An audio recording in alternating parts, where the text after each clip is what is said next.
Welcome to Real Talk About Marketing, an Acxiom podcast where we explore real challenges and emerging trends marketers face today.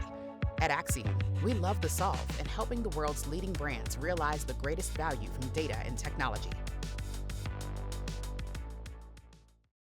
Hello, everyone. Thank you for joining us on another Real Talk About Marketing episode.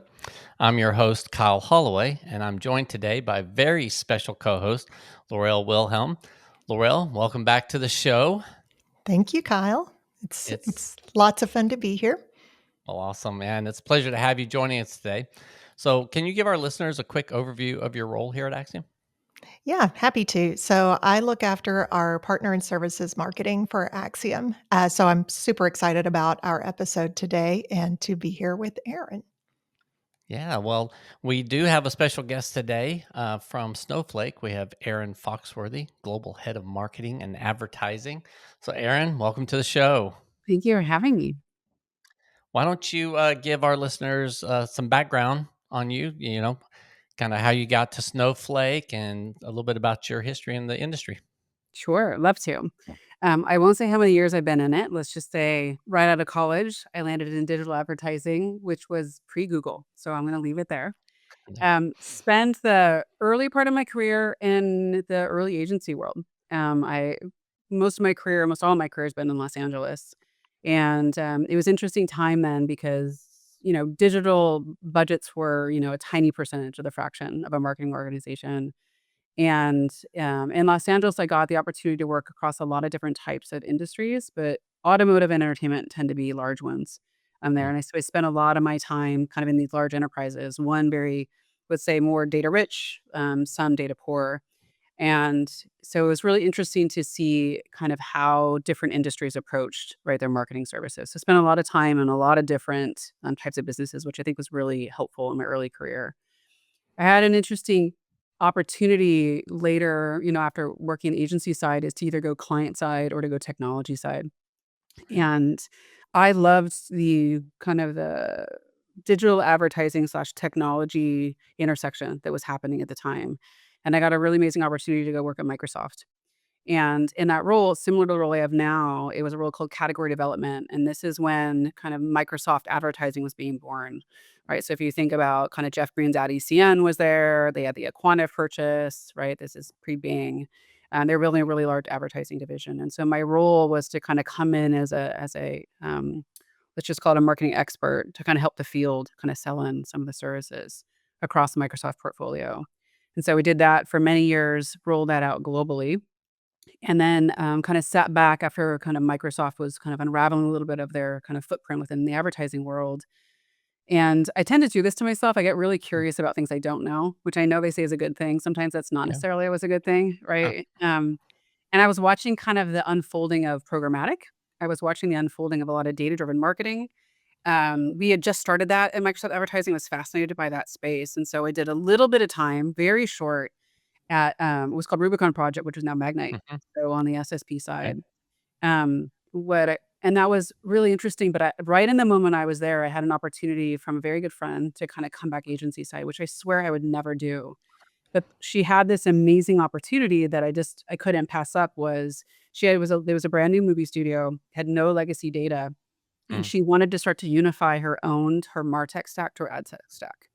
It was her early vision, and the promise was most studios had no data, and they wanted first-party data. They wanted a relationship with their consumer, and how do we start to build that? And for me, coming from more of a media background, but wanting to be more first-party rich, was really curious about this time in that space. And I got really lucky. So we built a team that was almost in-housed, and I was at Horizon Media at the time, and we actually kinda took this company on the journey of the CDP deployment. So how do you build first party? What does that look like? What do CDPs mean? How do we start to think about email and loyalty and push notifications and actually build a relationship with our customers? How do we even gamify a little bit? What do we reward them with? So more loyalty, which I had never explored before. But what that was doing was also feeding our media, right? Our first party Mhm. segments was also feeding into like our media buying, and because any media buyer knows first party will always perform amazingly. Sometimes limited, but it works. And so that was kind of the impetus was like the more we build up our own channels, the more we have first party for our paid channels. And what was really interesting is that we were really struggling with the early CDPs. They weren't flexible. We couldn't see our data, right? The cookie loss, hurt a lot of them. And so what we ended up doing was migrating off of CDPs and saying, okay, where do we get more transparency and visibility into our data, and kind of avoiding type of lock-in. And that brought us to Snowflake, actually. So the solution for us was a data warehouse at the time, which much more than Mhm. that now, with that plus an identity spine, so that we could have much more control in the visibility of our audiences. And at the time, right, even activating out of a data warehouse was like a very unknown thing to do. It was just more of like a BI tool. And so we Right. were kind of pushing the boundaries of what that meant. We were also at the same time, because when I had an amazing team doing really great data science work in a lot of the clean rooms. So we were testing ADH, we were testing, Meta's clean room, we were testing really early testers of Amazon's clean room. When I saw Snowflake roll out that they were gonna have kind of agnostic clean room, I was like, "Oh gosh, like my data's Hmm. already here, my first part is here, I'm segmenting here, I'm identity here. If I can now collaborate in a privacy safe way, like that's where this is going." And so I got really lucky at that time of my interest, there was a position open, which is this role now. It's a very small team that kind of sits across Snowflake, but has this conversation with marketers. So that same journey I went through now, all marketers are going through across all enterprises, big, small, across the board, right? How are you joining paid and owned? What's your first party data strategy? How does Snowflake help? And so I lead a team now that has those conversations across the organization. As Wow, you I were love that. describing that, yeah, I was thinking you could not have had a better foundation for where you are now. I mean, truly. Yeah, and I think it does seem like there's a convergence there of your your story and Snowflake and where Snowflake's heading For and sure. what we're really seeing, then work towards at this point. Just a great convergence there. So that's really cool. So, if we think about the big picture, Mhm. you said it's a small team right now, but very Mhm. impactful. I know you're Mhm. having lots of conversations and a lot of influence there. But from kind of now the Snowflake perspective, what are these trends that you're, really starting to see shape up around the future of media and advertising? Yeah, I think that this is probably no surprise to you. The first one is it's the identity imperative, which I put that in the first party world, right? Like, how do we get better fidelity of our first party and understand our consumers? So I'll put that in that bucket. I would say, and you guys know this too very much, based on where regulation is headed, governance and privacy, right? That's forefront. We Mhm. see those two just happening a lot there. We'll talk about how Snowflake answers some of those challenges. And then the third one now is just it's AI foundation, right? How are we setting ourselves up for the future of AI? Hard to predict, but there's some very key things that I think an organization needs to do to be ready, which is you have to have your data ready for AI to be able to use it. So those are definitely the 3 paradigms I would say that we're seeing in market right now. Yeah, so as I'd like to kind of take a deep dive for just a second in the first one that you mentioned, kind of that importance of first party data. So can you talk to us a little bit about how Snowflake is helping brands really Yes. navigate that shift into Yes, third party absolutely. first party strategies? So the interesting thing about when you think about cloud infrastructure, right, which a lot of times I know from marketers kind of lives in the world of their IT department, but the reason why it's so important if you like just take it from marketer's perspective and a consumer's perspective, what we know is how fragmented everything is now.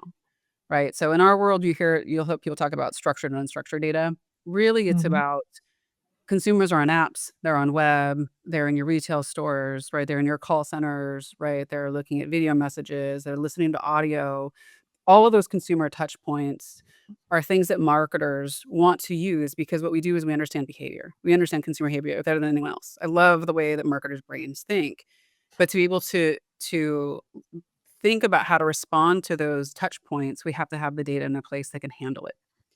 So a platform that can handle the speed the data comes in, the format the data comes in, the scalability of how to leverage that data, that happens in the cloud.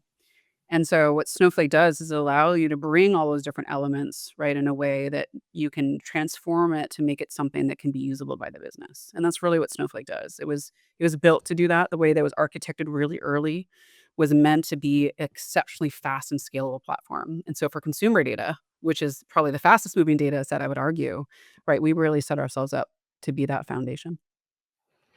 Yeah, and as we've seen that shift kind of to the first party data, and especially with deprecation, as you mentioned, of like cookies and such, that a lot of signals were lost in kind of the third party space, but there's still a rich set of Yes. providers and on the third party data aspect. Talk a little bit about how Snowflake is bringing those together. Yeah. So we work with a lot of some of the most amazing companies in the world around their data sets, Acxiom obviously being one of them. So Snowflake has a marketplace, similar to some other marketplaces. The interesting one about Snowflake's marketplace is that if you think about data coming instantly to an actionable database, like that's what it does, right? It allows the organization to either bring a third-party data set. We work with many of the top leading third-party data providers, geolocation data, social listening data, like name a lot. You can land that instantaneously into a Snowflake table. Now that's different because like in the past when I was a media buyer, I would click a box right in a platform and it would be my data set and it would activate it. The neat thing about when you buy and purchase data sets in Snowflake is it lands in a table, you physically see it. Like, you know it, right? Mm, It's standing right there and you actually physically see it and you work with it right away. And not only do we work with this is a really interesting part, and Acxiom plays a big role here. Not only can you buy third-party data sets, all kinds, you can actually buy applications. You can buy actual IP, right, that comes directly instantaneously to your data. So this is where like identity resolution would come in, right? So not you're buying the actual function of identity resolution without having to send your data out. Right? So that's what's amazing. You set that foundation and now there's a term we'll talk about called data gravity, which is that idea, right? These applications, these services like identity resolution can come to you, resolve right there, and allow you to understand those signals of your consumers better, your household information, right? Your mobile IDs and your email addresses, as an example. So whether that's third-party data or right, whether it's identity resolution, those are some examples that Snowflake allows. Oh, that's awesome. You've mentioned Axiom a few times, so I would love to take just a mm, second to talk about our partnership, if you don't mind. Um, yeah. So why would Snowflake want to work with Axiom? Like, what makes us strategic partners? I know from our side, but I'd love for you to talk about Snowflake's perspective in this. Yeah, I mean, I don't know an organization I don't talk to that thinks about the fidelity of their data, right? And like world-class identity resolution is paramount to the industry, and that's where Axiom's lived for many, many, many years. So not only, right, the long history and understanding consumer data, um, the reputation of governance, right, and being privacy first has been really important too. So there's not that Mhm. many organizations in the world that know that like Axiom, and so I think that that was a natural progression of whether it's ID resolution, whether it's hygiene, right? All kinds of different applications for that partnership to be there. And I think what I appreciate is organizations. I think it's hard for some companies to see this change shifting where someone will say to you, "I'm not going to move my data. I'm a Yeah. marketer. It's my data. It's mm, staying." And so I Yep. think that the organizations who realize that and take advantage of the fact that this dynamic shift is happening are the leaders, and Acxiom was right on top of that. They saw that, they see this, they work with some of the most governed privacy data in the world. They know, right, that the best thing for everyone is that data not to move. And so I think that that just created a natural synergy for our companies to work together. Yeah. Couldn't agree more. Are there I would love to hear your perspective on some of the outcomes that you've seen in some of our joint solutions or joint implementations. Yeah, the first one I don't want to understate, which is like time to value. Mm. mhm. So in a marketing organization, it's speed, right? Your Yep. promotions are up or down, your consumers are moving and shifting, like the dynamics are changing so quick in a marketing organization. So the first part is just that, like standing up this identity resolution on a data set and a data foundation that's already established, like the amount of speed we save just to kind of move to market is pretty massive. So I would say that's number one.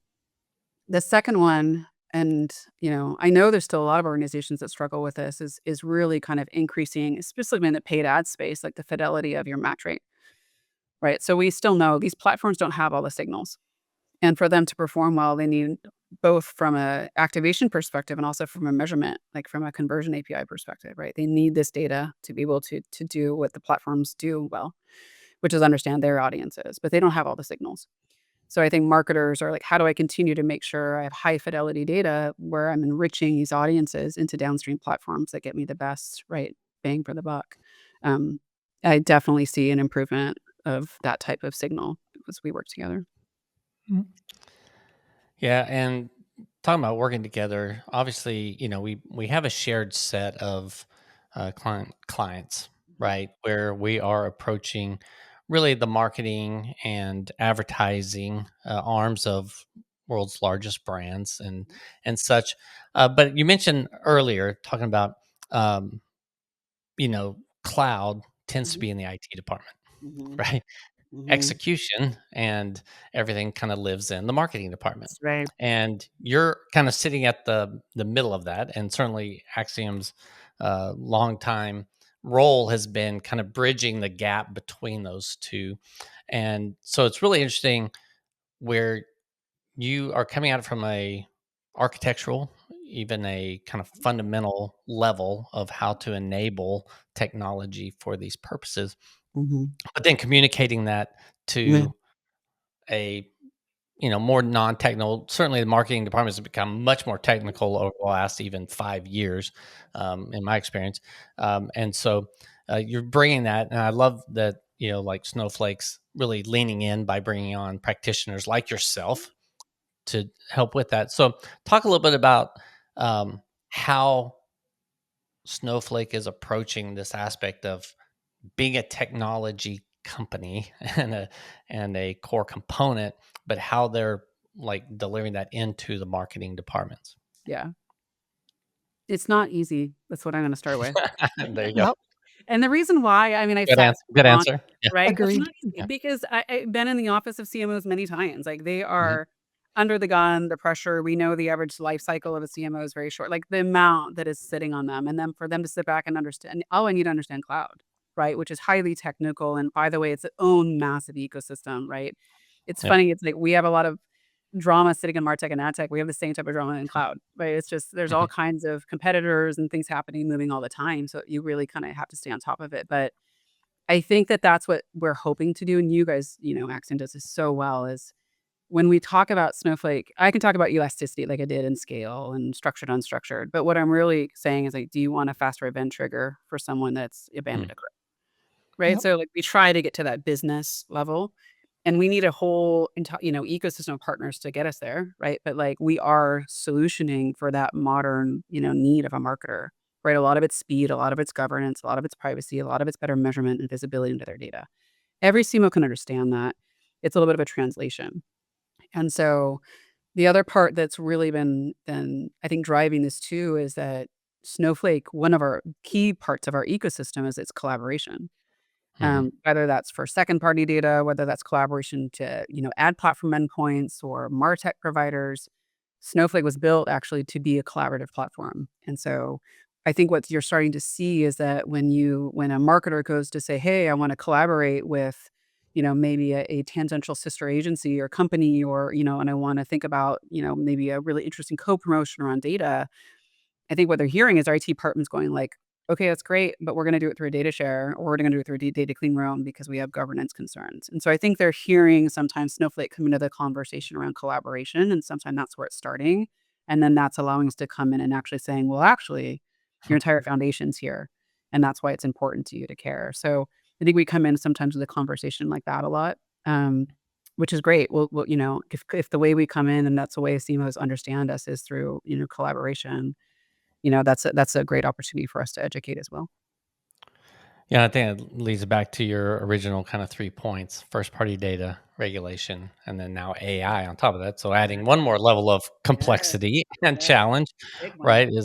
Is bringing that, and we're again pulling those technical aspects Mhm, and considerations, and then mhm. placing them more into the hands of the marketer on how to leverage those That's right. in a way that still allows the IT department to do their thing, and right, and to Yep. still provide that governance and that oversight and everything that they want to do, but in a manner that allows the marketer to really take advantage of, like I said, landing it directly into an actionable table Yes, and being able to visualize that yes. and be able to then decision off of that and execute Mhm, without the historical baggage of, hey, we've got to move this data from one place over to a Mhm. partner, then yep, to maybe an execution platform, and then we'll get back to you in 2 so months. on and so forth. Yeah, exactly. Yeah. Exactly. And it'll Yep. eventually get there. Um, Right, yeah. Mhm. so, talk a little bit about, because I know over the last period of time, you've kind of repositioned a bit from just data cloud to AI data cloud, Yes. and really leaning into that. And I think it's more than just a moniker. I mean, there's real meat behind why. But Yes. talk to us a little about how you're integrating that AI specifically into media and advertising workflows. Yeah, it's really so exciting to watch. In the progression that we've seen kind of marketers explore this, so going back to what we talked about first, right? The hardest part and the most important part, like, and I talked to a lot of marketers about, like, we need to be control freaks. We need to, like, think about our data and control it at all costs. Like, that is your IP. That foundation of your data will be the future of your organization, and this is across the enterprise, but really for the CMO. Right? This is you need to guard it at all costs, right? Those are your consumers, and setting up that foundation is hard, right? It's not easy to come in and get all of those, API integrations, all those endpoints transformed and normalized in a way that can be leveraged for the business. And those that have done it, they're sprinting. Like we're watching them, they're sprinting to the industry. What that did, that foundation, it set them up to basically build something what we call semantic layer. So just think about like a business user layer that AI reads to tells the AI what to do, and it has all your governance and all your controls and all the understanding of your consumer there. And once that's built, it allows kind of the orchestration of AI and agents. And so that's something that Snowflake has naturally been able to build and bring to a lot of organizations. Now, one of the things that we're doing, which I get really excited about, um, obviously Snowflake is a highly technical SQL-based platform. But what we just released, is an example of where I get excited, or where we're probably gonna continue to head, is to something called Snowflake Intelligence. So it just went Hmm. GA. Think about that as like a natural language super agent that learns over time on all your data that's sitting in Snowflake that you can ask any questions to. So I'll give you some examples, right, of some early use cases we've seen.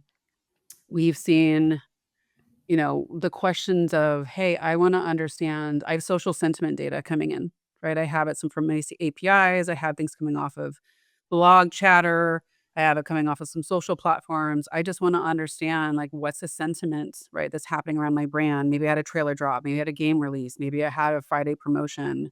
What's happening? Now, we know that there's a lot of SaaS applications out there that kind of provide social listening, but now instantaneously in Snowflake, you can ask questions because that data's landed, it's structured, and it's yours.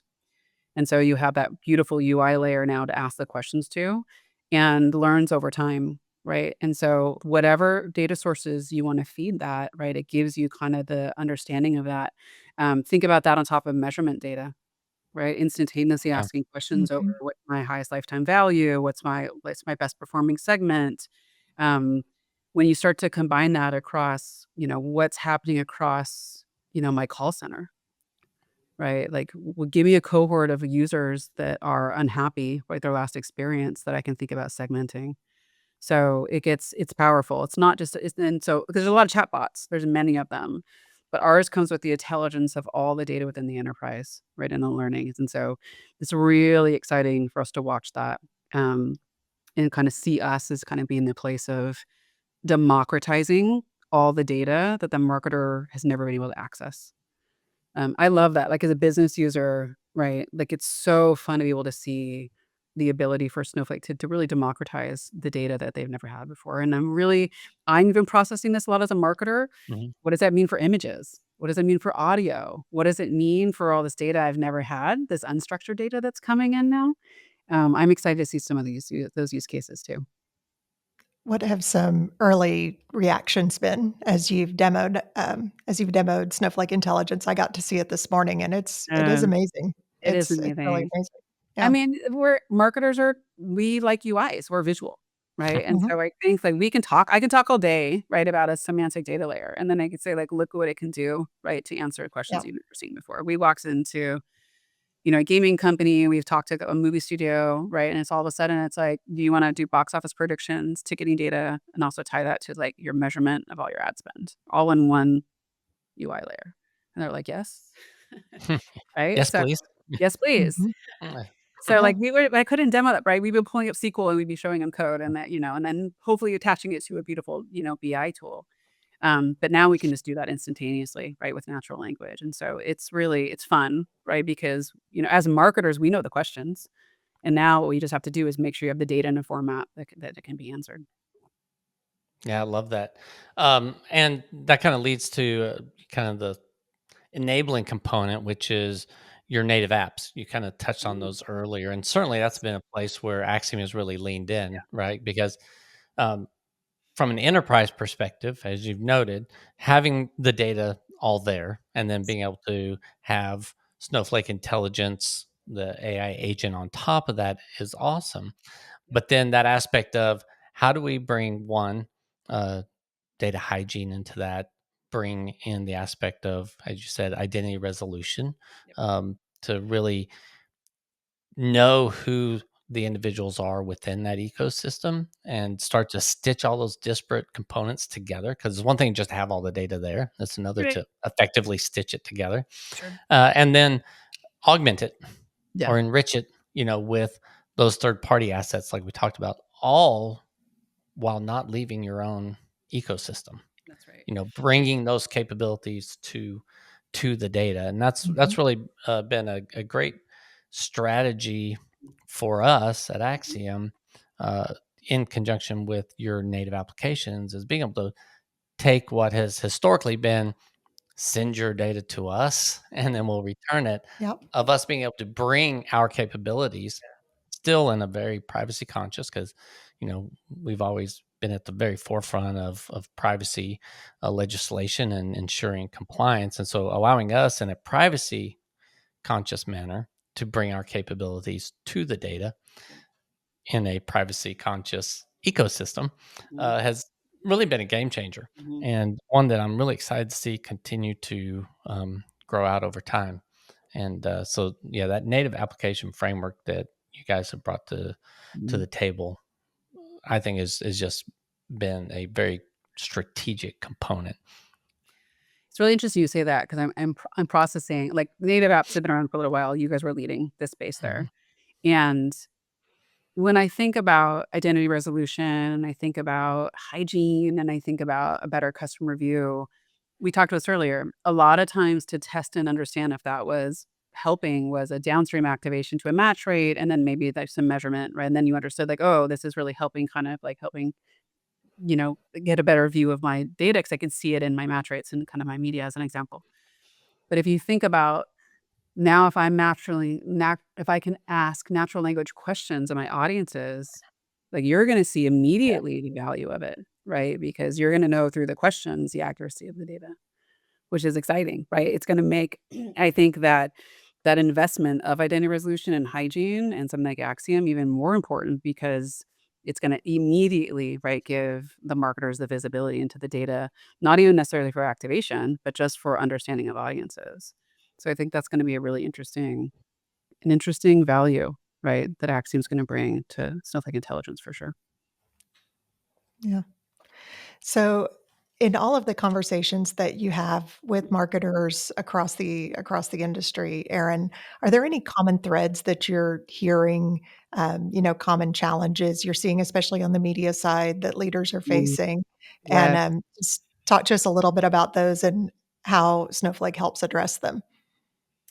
Yeah, there's a couple. I mean, some of the challenges they've been consistent. Like, how do I make sure I Mhm. get full visibility of my data, right? Specifically in the traditional walled garden space. That's obviously difficult, right? Those are walled gardens, right, to begin with. So I think Right. that challenge is something that we see, but we are seeing, I would say, a lot in the measurement space, kind of that question come up of, and you guys are probably hearing this quite a bit too. The measurement space is shifting really quickly because I think that we're hearing a lot of the conversation around triangulation of measurement, which I think is really interesting, right? Mhm. It's you can Mhm. go in platform, you can do your holdouts, you can do your optimization, you can use the tools in the platform. The second phase up from that is your holdouts, your controls, your incrementality measurement, right? So how do you get that back, even in aggregate, and then do your holdout and controls and do incrementality testing? We have a lot of marketers using our clean room as a way to access into that incrementality into these ecosystems where the publisher doesn't have to avail their entire log set, protect their IP, and you could still bring incrementality right to those audiences and those platforms. And then the nice part about that is that if you're using the same incrementality model and holdout across all of your different, endpoints, now you're getting a true sense of incrementality, right? It's not the model, Mhm. the holdout of the platform, it's yours. And so you get to bring that across. And then the last one, right? So that piece that's giving you kind of like channel level incrementality maybe not at a bidded level or like a granular optimization level, but enough to know the channels, right? Bringing incremental audiences. And then that is feeding into MMM models, which is also something you can run in Snowpark. And there's a lot of open source ones now. We have people kind of building their own using a lot of our ML libraries. So now you can run, right, that same data that's feeding the incrementality, the data that's coming off the platforms, and all the enterprise data. So if you have your POS data, right, coming in and sitting in, you have some call center data, you have other data sets in Snowflake, that all can now start to feed kind of a faster churn MMM. MMM models have been hard because I remember, specifically in a fast churn business, like if I have to know, right, I have an up and down very fast sales cycle, an MMM model comes back to me in 9 months, that's not gonna help me. The Right. reason why that modeling's so hard, it's the aggregation of the data. Yep. So it makes sense, right, that a platform like Snowflake's gonna allow you now to bring in faster MMM. So I think it's that piece, right? It's like, how do I continue to optimize in platform? How do I know that the channels are working? And then how do I think about the big picture of allocation? And so we talk a lot about that measurement framework with marketers. So I think that whole industry is kind of changing a little bit on how people are doing that. That's definitely a big one we're hearing kind of in market. And I would say we talked about the very tip of this, Kyle, a little bit and this is organizational. It's the convergence of ad tech and martech, Hmm. right? It's like that your first party coming between your owned and paid. It's the same Mhm. audiences, and they should be respected the same way, right? And like you should understand how you're hitting them in downstream media channels and advertising as much as you are thinking about them like we do with an email and SMS. Like, yes, this is more personal and it's one to one, but like how you think about even suppression. Right, what's Hmm. working between those channels, and how do I say, "Okay, I've hit you over the head with 6 emails, you haven't opened it, like, maybe I need to suppress that and think about finding you in another channel." Like, that sounds basic, that's very hard for a modern organization to do that. It is. So, Yep. I think we see that convergence kind of happening quite a bit on Snowflake as well, which is exciting. A lot of that, though, is org design. We have these disparate orgs in a marketing Mm. organization, so it's not all technology, right? There's a lot of Yep. human Yeah, that has to happen too. absolutely. That's true. So I'll be maybe a little provocative and such in this. So that was a great little segue there where you're talking about um, the media mix modeling and the platforms and measurement and all this. There may be some aspect of someone say like, "Hey, Mhm. because of the focus on first party data, and especially at the publisher side, Mhm. we're seeing kind of a proliferation of mini walled gardens Mhm. where Mhm. they're, kind of saying, "Oh no, this is mine. I now have this first party data that is more accurate than what traditionally was available, Yeah. and I want to monetize it." So Yes. now we're kind of, and certainly Snowflake is a key component to their architecture. So, do you see within the industry um, more fragmentation? Do you see that there is still a collaborative layer there where people are actually buying into this aspect of because measurement's going to have to take place across multiple mini walled gardens Yeah. and plus the open internet, Yeah. so the complexity is increasing. Yeah. um, Notwithstanding the technical aspect of Snowflake that could enable that, Sure. do you think in like industry wise, do you Mhm. think we're getting going to get there where people will actually embrace that? I mean, this is you're probably teeing this up. Like, this is where, like, an Acxiom really makes the difference, right? There has to be universal stitching, right, of this Mhm. complexity back to a single source for the buy side. Because I see the fragmentation. You're right, Snowflake sits on both sides, right? We enable some of Right. that fragmentation. I do think data clean rooms try to help with that, right? I do think, that level of transparency of like, "Hey, I wanna run an incrementality model. I'm a marketer, I'm spending a lot of money on your platform. I have the right to kinda come in and create measurement with restrictions of privacy to know how my ads are performing." I think that does help a little bit. But, it's a lot of work. Like a data clean room, we're all making it easier. We're continuing to make it easier, but it's not as simple as, an API or a floodlight tag, right? It's a little bit more complicated than that. So Yeah. I do think that the fragmentation is continuing, and I think that we need organizations, like IPG and Acxiom to continue to push to say, like, wait a second, like we need to have an identifier we collaborate on that can bring everything back, and we need that transparency to kind of push the ecosystem from fragmenting too much. I Right. actually looked at Snowflake helps technology-wise, of course, Right. right? But we don't have necessarily the industry, what's the right word? Demand, right? We're not an ad spender. You know what I mean? We're not Right. Yeah. representing any type of transactional, right, demand in Yeah. conversation. So, I think about it a lot as a marketer. It is a lot more complex, and I do think that we need companies specifically like Acxiom to kind of help continue to be that stitching of everything. It's really important. Yeah. That's great. Appreciate that perspective because I think that is kind of the reality of it, right? There's the art of the possible, which there's a lot being enabled in the Yes. possibility space, and Yes. then it's the Reality. behavioral reality of who we are. And I was just reading an article earlier today, Mhm. just around it was actually some IP to him analysis that was done, and there was a statement in there that was like, it's hard when people are paid to not understand because they're focused on reach, right? And then there's precision, and they understand the challenges with precision. So, kind of not understanding how it all works Yeah, but they're paid allows on us to right. to kind of Mhm. keep going. They're paid on reach, Mhm. right? So, there are some behaviorals, like you're saying. It's not just 100%. technology; that Mm-mm. it's organizational, it's Mhm. behavioral, it's just industry Mhm. expectation, and breaking some old habits Mhm. where Yeah. we were measuring off of things that were not necessarily things we need to measure off of going Yeah. forward. So, Yeah. um, very dynamic time and very interesting. Yeah. If you were to kind of give a piece of advice to CMO Mhm. media leaders, who you're, and you're probably doing this every day, give me advice because this is who you're talking to. Mhm. What would be kind of that one piece around modernizing of their infrastructure that you would really give to them? I think that when I talk a lot to marketers, I want them to understand that there's technology now that can help them that they didn't really know existed. Meaning, I think when I'm a marketer in the past and I'm moving so fast, like what I wasn't thinking about is that every time I send a copy to an API or anytime I send data out, I was kind of losing the relationship with that consumer and I didn't have to. I don't think I would have known that there was options now, right? There's options to Mhm. protect your data and still have, right, the orchestration of it without moving it and having full control, right? You don't have to hand over, right, how your data is structured or your consumer data to have a relationship with endpoints. And I think that that's what cloud now does. And that reducing your silos and choosing a foundational platform that allows you to do that, again, that's the IP of not only marketing, but your enterprise and like lean into that. I think that we've seen a lot of, the industry calls it a lot like shadow IT, right? They kind of went off and kind of, I need this and I'm moving fast and I'm going to break away and I'm going to kind of do my thing, which I think, we had to move fast at the time, but I think Mhm. it's different now, right? I think that a lot of the organizations are catching up. Like my favorite conversation is when I come to a meeting and it's the CTO or CIO and the CMO in the room, right? And they're working and orchestrating together. Mm. Like it's just magic. It's magic to watch it. Because like, here's what Yeah. I need, here's what I can do, here's what I need, this is what we can do. And then the organization just like accelerates.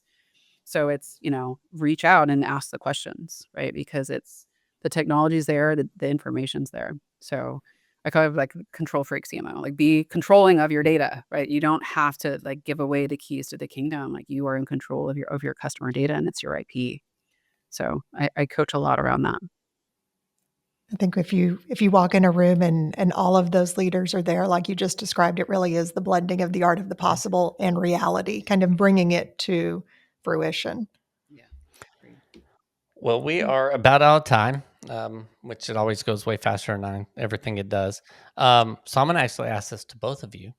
So if all the data about Erin and Lorel were Mm. in the Snowflake intelligence, and Mhm. I asked the question of, give me 3 words that describe you, Mm. what would come back? What would Snowflake intelligence tell me about you?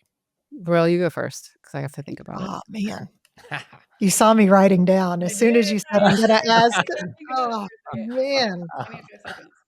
Okay, so this is like a hot take because I didn't know you were gonna ask that, Kyle. Exactly. Um, so I think if AI were to describe me in 3 words, it would Mhm. probably be quirky. Mm. My kids would agree with that for sure. Mhm. Mhm. I hope it would say kind, Mm. and curious. There you Ooh, we go. have kind of similar. I was Ah, thinking like genuine and kind. Those are kind of Mm, two together. Curious was my definite number two. And it's funny, I don't know if you are, but I'm an Aquarian. And so that has a little, so I'm maybe not quirky, but a little bit of aloof. Like I mm, try at work, but I'm a thinker, right? I'm a dream, like that's yeah, kind of like my yeah, nature. So I get a little bit of aloofness too. So it's really similar. That's kind of funny. I had the same three kind of that ideas. is funny. Mhm. that is awesome. Well, great. Well, it has been a pleasure having both of you here. And certainly, Erin, um, gave me a lot to think about. I mean, I love your insight and Mhm. certainly your expertise both in the industry at large and then what you're bringing specifically to Snowflake. I think is hugely valuable. I think our listeners are going to take a lot from that. So, Yeah. thank you, thank you for being here. And Laurel, thank you so much for jumping in and joining us today. Thank And you. so, for those that are listening, just thank you for being with us. We hope today's episode was informative and thought provoking. So we would appreciate if you could leave a review on iTunes or Apple Podcasts. And with that, we're going to sign off for today. Thank you very much. Thanks for listening to Real Talk About Marketing, an Acxiom podcast. You can find all our podcasts at acxiom.com/real talk or on your favorite podcast platform.